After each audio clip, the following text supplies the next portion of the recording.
Friend, welcome to my YouTube channel. आज हम लोग बात करेंगे रेलवे की वैकेंसी व एसएससी के जो परिणाम अभी तक नहीं घोषित हुए हैं उसके संदर्भ में, और उसी के संदर्भ में हम लोग मिलकर आवाज़ उठाएंगे और अपने आक्रोश को, और इसी के माध्यम से, सोशल मीडिया के माध्यम से हम लोग अपने आंदोलन को यथावत और तेज करेंगे। तो हम आज बात करेंगे युवाओं पे बेरोजगारी एक ऐसा तमाचा है जिसको सिर्फ रोजगार के माध्यम से ही दूर किया जा सकता है।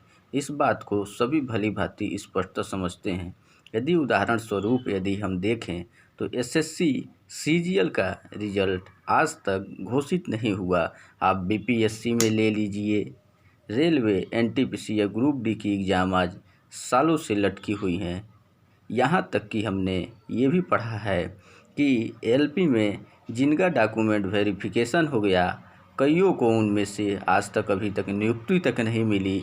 तो सरकार का ये जो मंशा दिख रहा है, ये बिल्कुल ही नौकरी देने नहीं चाहते हैं।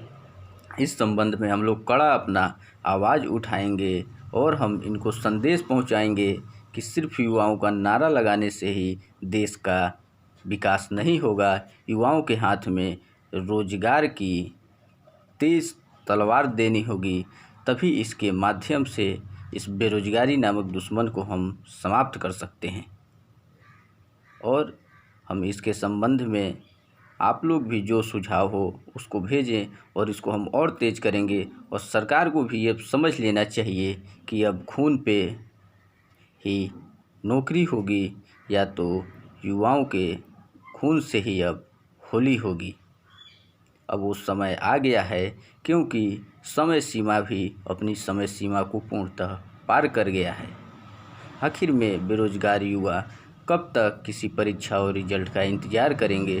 अब तो पंचवर्षीय योजनाएं भी फेल कर रही हैं। इस सरकारी नौकरी के प्रतियोगी परीक्षाओं के संदर्भ में नियम से होना चाहिए कि एक समय सारणी हो, इसका परीक्षा हो, उतने समय से नियुक्ति बच्चों को मिल जाना चाहिए ताकि उनके समय भी बर्बाद ना हो।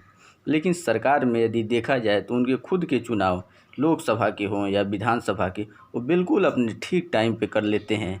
लेकिन जब युवाओं की बात आती है तो साल, 2 साल, 3 साल, आप यदि देखेंगे तो बीपीएससी 2014 अभी रिजल्ट नहीं आउट हुआ। बीपीएससी असिस्टेंट इंजीनियर का भी रिजल्ट आज तक नहीं आउट किया गया। परीक्षाएं होगी, रिजल्ट नहीं आया। कुछ वैकेंसियों को आप देखेंगे उनकी नियुक्ति हुई, लेकिन मामला कोर्ट है तो अब कोर्ट में इंतज़ार करना है।